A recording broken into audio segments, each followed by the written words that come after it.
खुदावंद मसीह यसू में मेरे अजीजों, मैं खुदावंद मसीह यसू के जिंदा मुबारक नाम में आप सबको सलाम अर्ज करता हूं और आज की इबादत में आपको खैर मकदम कहता हूं। अजीजों, आप हमेशा मेरी दुआ में हैं। खुदा का फजल आपको हमेशा संभाले, ऐसी मैं दुआ करता हूं। आज के दिन के लिए हम परमेश्वर का धन्यवाद करते हैं, इस अच्छी संगति के लिए हम उसके शुक्रगुजार हैं। उसने मौका दिया कि हम उसकी मुकद्दस हैकल में एक साथ बैठकर उसके जिंदा मुबारक कलाम पर मनन करें। आज जो पिता परमेश्वर ने मेरे और आपके सीखने के लिए वचन सामने रखा है, वो संत पौलुस प्रेरित की पहली पत्री जो उसने अपने शिष्य थिमोथियुस को लिखी है। दूसरा थिमोथियुस दूसरी पत्री है, पहली पत्री नहीं। ये पौलुस की दूसरी पत्री है थिमोथियुस के नाम, दूसरा थिमोथियुस, और 3 अध्याय 1 से 5 पद। दूसरा थिमोथियुस 3 अध्याय 1 से 5 पद। आप देखिएगा यहाँ पे क्या लिखा हुआ है। लेकिन ये जान रख कि आखिर जमाने में बुरे दिन आएंगे, क्योंकि आदमी खुद गरज, जरदोस्त, शेखीबाज, मगरूर, बदगो, माँ बाप के ना फरमान, ना शुक्र, ना पाक, तबई मोहब्बत से खाली, संग दिल, तहमत लगाने वाले, बेइज्जत, तुंद मिजाज, नेकी के दुश्मन, दगाबाज, ढीठ, घमंड करने वाले, खुदा की निस्बत ऐशो इशरत को ज्यादा दोस्त रखने वाले होंगे। वो दीनदारी की वजह तो रखेंगे मगर उसके असर को कबूल ना करेंगे। ऐसों से भी किनारा करना। खुदावंद की बड़ी बरकत उसके पाक कलाम के पढ़े जाने पर और सुने जाने पर हो, आमीन। अजीजों, परमेश्वर का धन्यवाद हो। आइए हम अपनी तैयारी के लिए परमेश्वर के पास चलें, दुआ मांगे ताकि हम उसके वचन को समझ पाएं। आइए प्रार्थना करें। खुदावंद हमारे प्यारे आसमानी बाप, धन्यवाद करते हैं खुदावंद इस समय के लिए, और ये वक्त है तेरे जिंदा मुबारक कलाम पर मेडिटेशन करने का। हमने से हर एक को पाक रूह का मसा अता फरमा कि हम पवित्र आत्मा की अगुवाई में होकर वचन को समझ सकें। प्रभु जी, होने दे कि ये तेरा वचन जब हमारे दिल की जमीन पर गिरता है, हमारी जिंदगियों में जड़ पकड़े और बहुत सा फल लाए।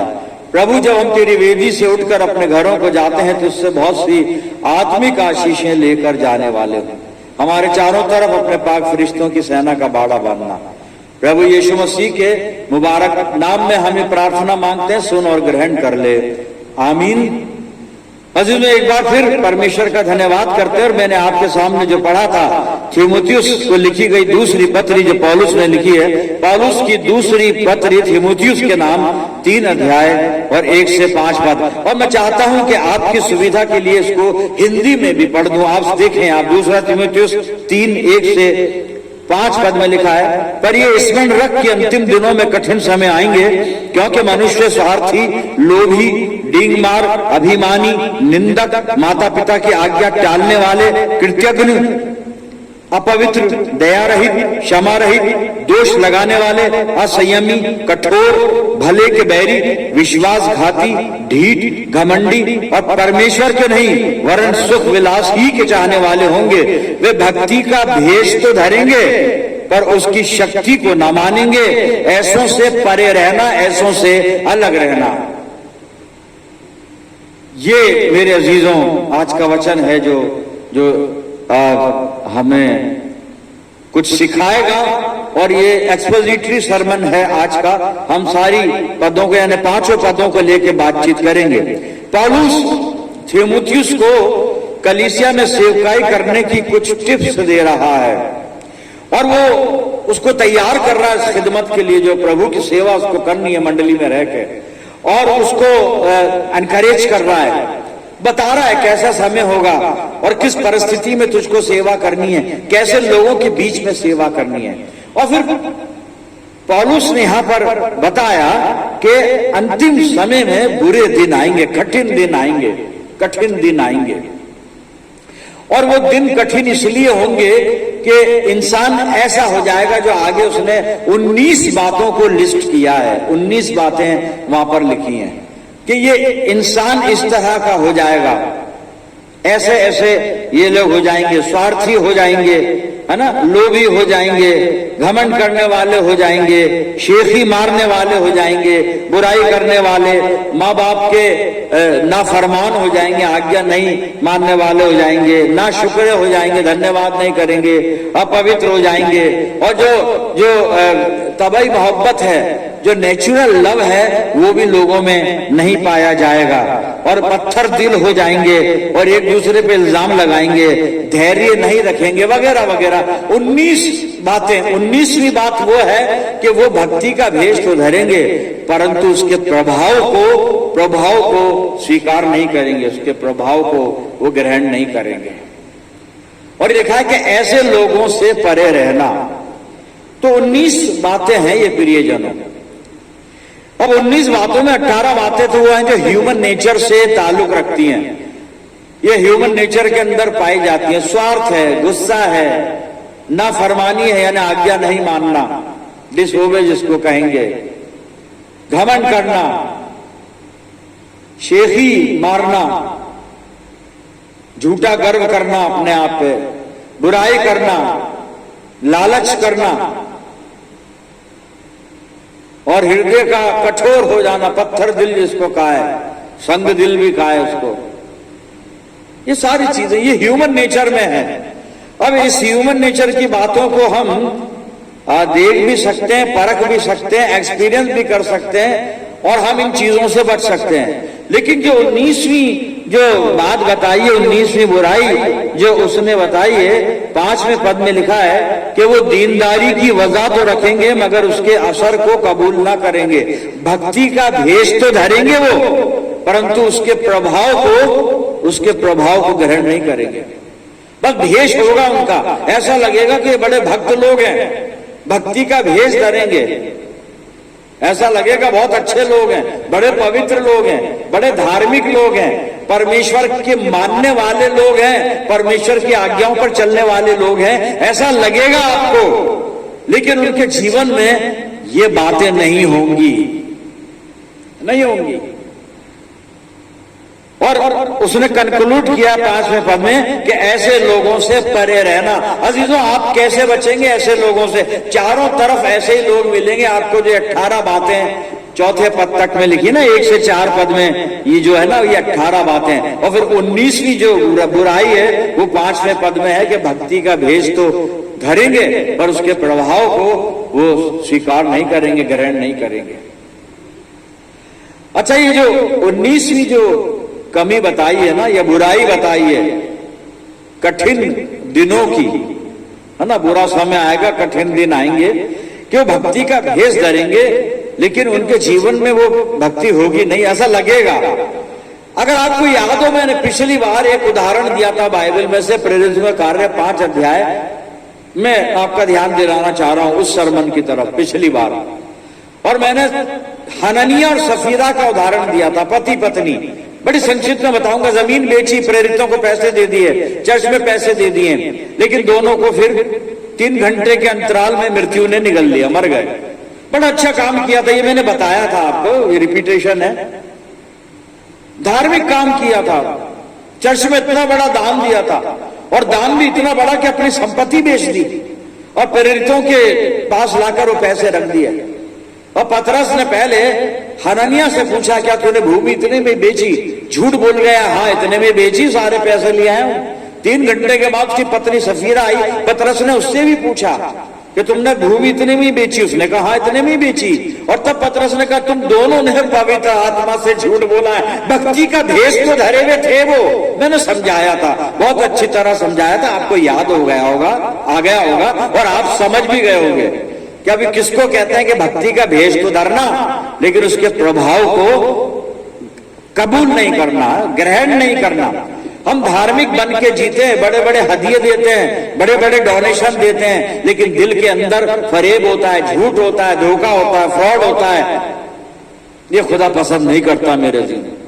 मैं एक बहुत बड़ा डोनेशन चर्च में दे दूं लाखों रुपए का, और फिर मेरे जीवन के अंदर अगर छल कपट फ्रॉड झूठ ये सब बात है, परमेश्वर मुझसे खुश नहीं होगा। और ऐसे ही लोगों के लिए 5वें पद में पौलुस कह रहा है तीमुथियुस को कि वो भक्ति का भेष तो धरेंगे परंतु उसके प्रभाव को ग्रहण नहीं करेंगे।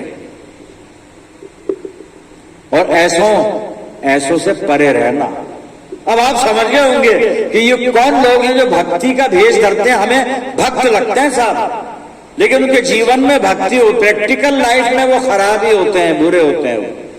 अच्छा, हमारे लिए खराब या बुरे नहीं होते, परमेश्वर की दृष्टि में वो खराब होते हैं, परमेश्वर की दृष्टि में बुरे होते हैं, क्योंकि उनके जीवन में ये चीजें पाई जाती हैं, धोखा देना। और वहां जो हननिया और सफीरा के जो उदाहरण में हम पढ़ते हैं, उस घटना में हम पढ़ते हैं, इतिहास है वो, उदाहरण का इतिहास है, उसमें पढ़ते हैं तो पतरस पहले हननिया से कहता है कि तूने परमेश्वर से झूठ बोला, फिर सफीरा से बात करता है कि तुम दोनों ने पवित्र आत्मा से छल किया। पाक रूह को छलते हैं, दिखाते हम भक्त हैं, दिखाते हम डॉलर हैं, दिखाते हम चर्च में इतना काम करते हैं, दिखाते हम चर्च के बेटरमेंट के लिए इतनी सेक्रीफाइस करते हैं, इतनी कुर्बानी करते हैं, लेकिन उनके जीवन में वो बातें होती हैं जो परमेश्वर पसंद नहीं करता। ऐसे लोगों से परे रहना है साहब, अलग रहना है। तो हाजी साहब बहुत मुश्किल बात है। पहली बात तो हमें पता ही नहीं पड़ेगा ऐसे लोग कौन है, बाहर क्या है अंदर क्या है। जी पता पड़ता है, बिल्कुल पता पड़ता है। बाइबल ने बता दिया है, बाइबल ने एक पैमाना, एक स्केल रखा है बाइबल में, खुदावंद मसीह यीशु ने, और वो कहता है कि पेड़ अपने फलों से पहचाना जाता है। आप पहचान लेंगे उन्हें। अब अलग रहने की बात, लेकिन अब वो कलीसिया में आते हैं, चर्च में आते हैं, हमारा उनसे सोशल रिलेशन है, वो हमारे पड़ोसी हैं, वो हमारी कलीसिया के मेंबर हैं, जान पहचान के लोग हैं, रिश्तेदारी में भी कहीं से आ जाते हैं, दूर की रिश्तेदारी में भी रिश्तेदार ठहरते हैं। फिर हर बार वो हमें अपने खाने पर बुलाते हैं, पादरी साहब अपने डिनर पे हमें इनवाइट करते हैं। डिनर आलीशान होता है, बहुत सारे आइटम होते हैं और खास आइटम भी होता है 8 PM वाला। वो हमें बुलाते हैं, हम उनको बुलाते हैं। हमें बड़ी गठबंधन है हमारा, कैसे परे रहेंगे उनसे? जी रहना पड़ेगा परे। बाइबल कह रही है, पौलुस ने कहा तीमुथियुस को सिखा दिया, तू परे रहना, चाहे ये लोग आपस में रहे ना रहे, तू परे रहना, ऐसे लोगों से दूर रहना।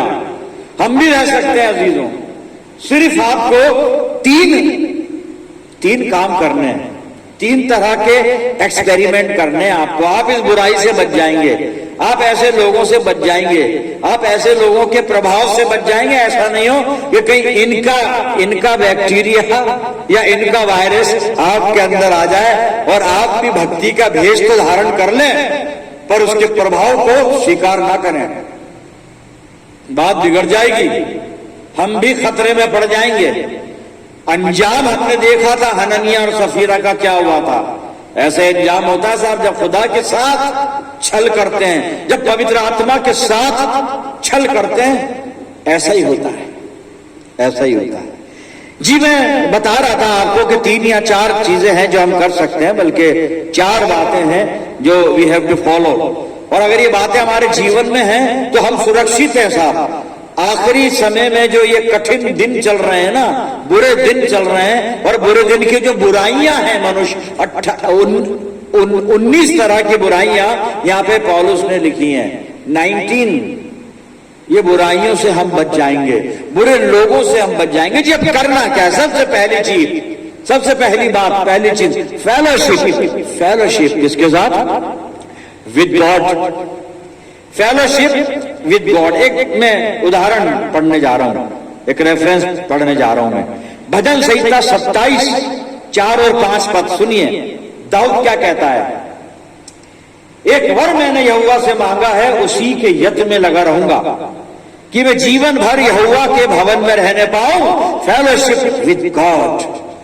मैं जानता हूं कि हमारे लिए जीवन भर यहोवा के भवन में रहना संभव नहीं है, मैं भी नहीं रह सकता, क्योंकि इस भवन के बाहर ना, इस भवन के बाहर भी तो काम है, विजिटेशन है, बीमारों के लिए दुआ करने जाना है, हॉस्पिटल में पेशेंट है विजिट करने जाना है, घर पे कोई प्रेयर मीटिंग है, थैंक्स गिविंग मेमोरियल वगैरह वगैरह बहुत चीजें होती हैं, उसके लिए दुआ करने जाना है। और बहुत से बैंक के काम है, चर्च से संबंधित जाना है, और कई काम चर्च के होते हैं जिनके लिए मार्केट में जाना है, जिनके लिए बाहर निकलना है। हमेशा नहीं रह सकते। फिर भी दाऊद दुआ कर रहा है कि मैंने ये एक वर मांगा है और उसी के यत्न में लगा हुआ हूं। कहता मैं कोशिश करता हूं कि जीवन भर यहोवा के भवन में रहने पाऊं, जिससे यहोवा की मनोहरता पर दृष्टि लगाए रहूं और उसके मंदिर में ध्यान किया करूं, क्योंकि वो तो मुझे विपत्ति के दिन में अपने मंडप में छिपा रखेगा, अपने तंबू के गुप्त स्थान में वो मुझे छिपा लेगा और चट्टान पर चढ़ाएगा। फेलोशिप विद गॉड मेरे जीवन, ये पहली चीज हमने देखी। मैंने कहा ना अर्ज के 4 बातें हम कर लें तो इस खतरे से बच जाएंगे जो पौलुस कह रहा है ना कि देख अंतिम समय में ये कठिन दिन आएंगे, बुरे दिन आएंगे, लोग ऐसे हो जाएंगे। अब ऐसे लोगों से बचना है, संगति से बचना है। कैसे बचेंगे? एक बड़ा मुश्किल काम है ना, पर हाँ बाइबल बताती है तरीके। सबसे पहले फेलोशिप विद गॉड। अगर हम खुदा के साथ है ना तो अधर्मी हमारे साथ नहीं आएगा। भैया तुम सारे टाइम दुआ करते रहते हो, भाई इससे दूर रहना। दुआ करता है सारे टाइम प्रभु की बातें करता है, सारे टाइम बाइबल की बातें करता है, बोर करता है, इससे दूर रहना, अपने आप दूर हो जाएगा शैतान आपसे। दूसरी बात, स्ट्रॉन्ग हैबिट ऑफ प्रेयर। दुआ की ऐसी आदत डालें, स्ट्रॉन्ग, रोज दुआ करें, रोज विदाउट फेल, और हर वक्त दुआ करें। अरे हर वक्त कैसे दुआ करेंगे? हर वक्त कैसे करेंगे कि हर वक्त का मतलब ये जब भी वक्त हमारे पास है दुआ करें। मुझे मालूम है, मैं समझ रहा हूं, मुझे यहां से कार में बैंक जाना है तो जब मैं कार रोड पर चला रहा हूं ना तो आंख बंद करके दुआ नहीं करूंगा, एक्सीडेंट हो जाएगा। लेकिन जब मैं यहां बैठा हूं, जब अपने घर में मैं फ्री बैठा हूं, मेरे पास वक्त है, तो बजाय इसके कि दुनिया के और कामों में मन लगाऊं, टीवी देखूं, क्रिकेट का मैच देखूं और इधर उधर की बातें करूं फोन पर, इससे उससे ये वो, मैं दुआ करूं। और प्रभु यीशु मसीह ने एक उदाहरण दिया है, लूका 18 और 1 से 7 आप नोट कर लें और घर जाके पढ़ना, मैं बता भी चुका हूं। और वहां पर एक जो अधर्मी न्यायाधीश का वर्णन यीशु मसीह ने उस उदाहरण में दिया है। ये एक तमसील कहिए, और इसमें दिया है कि एक अधर्मी न्यायाधीश था जो ना तो परमेश्वर का भय मानता था ना लोगों की परवाह करता था। और एक बुढ़िया उसके पास आया, एक विधवा उसके पास आया करती थी और कहती थी कि मुद्दई से मेरा न्याय कर, मुझे बचाओ उससे जिसने मुझ पर नालिश कर रखी है, दावा कर रखा है, मुझे बचा ले उससे। और तो उस अधर्मी न्यायाधीश ने सोचा कि हालांकि मैं ना तो खुदा से डरता हूं ना लोगों की परवाह करता हूं, ये कुछ नहीं है, लेकिन ये औरत रोज आती है, रोज विनती करती है, रोज आती है, रोज निवेदन करती है, रोज आती है, इसने मेरा नाक में दम कर रखा है, रोज मेरा सर खाती है आके, दिमाग चाटती है रोज। अरे भाई इसका काम मैं कर देता हूं, मैं इसका काम कर दूं ताकि ये आवे नहीं और ये मेरे नाक में दम ना करे। उसने ऐसा सोचा, उसके बाद उसका काम भी कर दिया होगा। तो यीशु मसीह ने कहा जब वो अधर्मी न्यायाधीश वो सुन लेता है बार बार के मांगने से, तो तुम्हारा स्वर्गीय पिता तुम्हारे बारंबार मांगने से, बार बार मांगने से क्यों नहीं सुनेगा? स्ट्रॉन्ग हैबिट ऑफ प्रेयर मेरे। दूसरी चीज थी।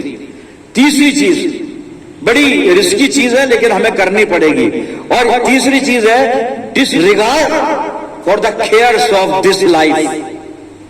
Disregard for the cares of this life. हम इस जिंदगी के बारे में, जिंदगी को संभालने के चक्कर में हम क्या है कि खुदा से दूर हो जाते हैं। जिंदगी को बहुत संभालना चाहते हैं, संवारना चाहते हैं, हम संसारिक अभिलाषाओं को अपने अंदर स्थान देकर फिर हम संसार में चले जाते हैं। इसलिए उसने लिखा है कि disregard for the cares of this life. इस जिंदगी को बहुत संभालते हैं हम, और इस संभालने के चक्कर में बड़ा टाइम देते हैं साहब, बड़ा वक्त लगाते हैं, क्योंकि हमें जिंदगी की केयर करनी है हमें। हाँ करनी है केयर, करिए, बस जितनी जरूरत है उतनी करिए, वरना हमारी जिंदगी की केयर करने वाला तो हमारा प्रभु है, वो ऊपर बैठा है मेरे अजीजों। मैं कुछ हवाले पढ़ने जा रहा हूं। लूका रचित सुसमाचार मैंने निकाला है और 21 अध्याय खोल लिया है, और पहले 34 पद सुन लीजिए आप, यहाँ पे क्या लिखा हुआ है। इसलिए सावधान रहो, ऐसा ना हो कि तुम्हारे मन खुमार और मतवालेपन और इस जीवन की चिंताओं से सुस्त हो जाएं और वो दिन तुम पर फंदे के समान अचानक आ पड़े। जी फिर इसी का 36 पद सुन लीजिए। इसलिए जागते रहो और हर समय प्रार्थना करते रहो कि तुम इन सब आने वाली घटनाओं से बचने और मनुष्य के पुत्र के सामने खड़े होने के योग्य बन जाओ। डिसरिगार्ड कर दीजिए संसारिक बातों को, संसारिक चीजों को, और जो जीने के लिए जितनी जरूरी है बस उन्हीं के पास जाइए। बाकी जो इधर उधर की फालतू की बातें हैं उन्हें छोड़ दीजिए। ये तीसरा काम हमें करना है। फोर्थ एंड लास्ट एक काम और करना है, तब हम इन बुराइयों से बचेंगे जो पौलुस लिखता है कि अंतिम समय में कठिन दिन आएंगे या बुरे दिन आएंगे। जी चौथा क्या हैगा? स्पिरिचुअल फेलोशिप बहुत जरूरी है। आत्मिक सहभागिता बहुत जरूरी है। जो हम यहाँ बैठे हुए हैं, ये फेलोशिप बहुत जरूरी है साहब। और मैं एक उदाहरण पढ़ूंगा, ये रेफरेंस पढ़ूंगा, उदाहरण नहीं है, रेफरेंस पढ़ रहा हूं मैं। और इब्रानियों की पत्री मैंने निकाल लिया है, 10 अध्याय 24 और 25 पर सुनिएगा आप क्या लिखा है। और प्रेम और भले कामों में उस्काने के लिए एक दूसरे की चिंता किया करें और एक दूसरे के साथ इकट्ठा होना ना छोड़ें। एक दूसरे के साथ इकट्ठा होना ना छोड़ें, जैसे कि कितनों की रीति है, पर एक दूसरे को समझाते रहें। और जो जो उस दिन को निकट आते देखो, त्यों त्यों और भी अधिक ये किया करो। क्या किया करो? Spiritual fellowship. और ये 4 बातें हमें तमाम आजकल की बुराइयों से दूर रखेंगी साहब, बचा के रखेंगी। हम ये 4 काम करें और इन कामों को करने के लिए प्रभु से सामर्थ्य मांग लें। आइए दुआ करें। खुदावंद मसीह यीशु में हमारे प्यारे आसमानी बाप, धन्यवाद करते हैं जीवित वचन के लिए जो हमारा मार्गदर्शन करता है और मसीही जीवन में जीने के तौर तरीके हमें सिखाता है। परमपिता परमेश्वर, आज जो कुछ भी इस वचन में हमें सिखाया, होने दे हम अपनी जिंदगियों में इसको रखने वाले हों और इस पर चलने वाले हों। प्रभु जी, ये 4 बातें हमारे जीवन में पाई जाएं ताकि हम बुरी बातों से अपने आप को बचा के रखें। प्यारे खुदा बाप, अपनी जिंदगियों को तेरे इख्तियार में देते हैं। मैं दुआ करता हूं जितने लोग इस दुआ में मेरे साथ जुड़े हुए हैं, इन सब अजीजों पर तेरी शफकत, रहमत और बरकत का साया हमेशा बना रहे। प्यारे खुदा बाप, हम सब मिलकर पूरे आलम के लिए दुआएं खैर करते हैं। प्यारे बाप आसमानी, हम अपनी जिंदगियों को तेरे ताबे करते हैं, तेरे अधीन करते हैं और ये प्रार्थना तेरे प्यारे पुत्र अपने उद्धार करता प्रभु यीशु मसीह के जिंदा और मुबारक नाम के वसीले से मांगते हैं। सुन और कबूल कर ले, आमीन। अब हमारे खुदावंद मसीह यीशु का फज़्ल, खुदा बाप की मोहब्बत, पाक रूह की रिफ़ाक़त, शिराकत हम सब के साथ, हमारी सब मंडलियों के साथ, समस्त विश्वासियों के साथ अब से लेकर हमेशा तक होती रहे। आमीन।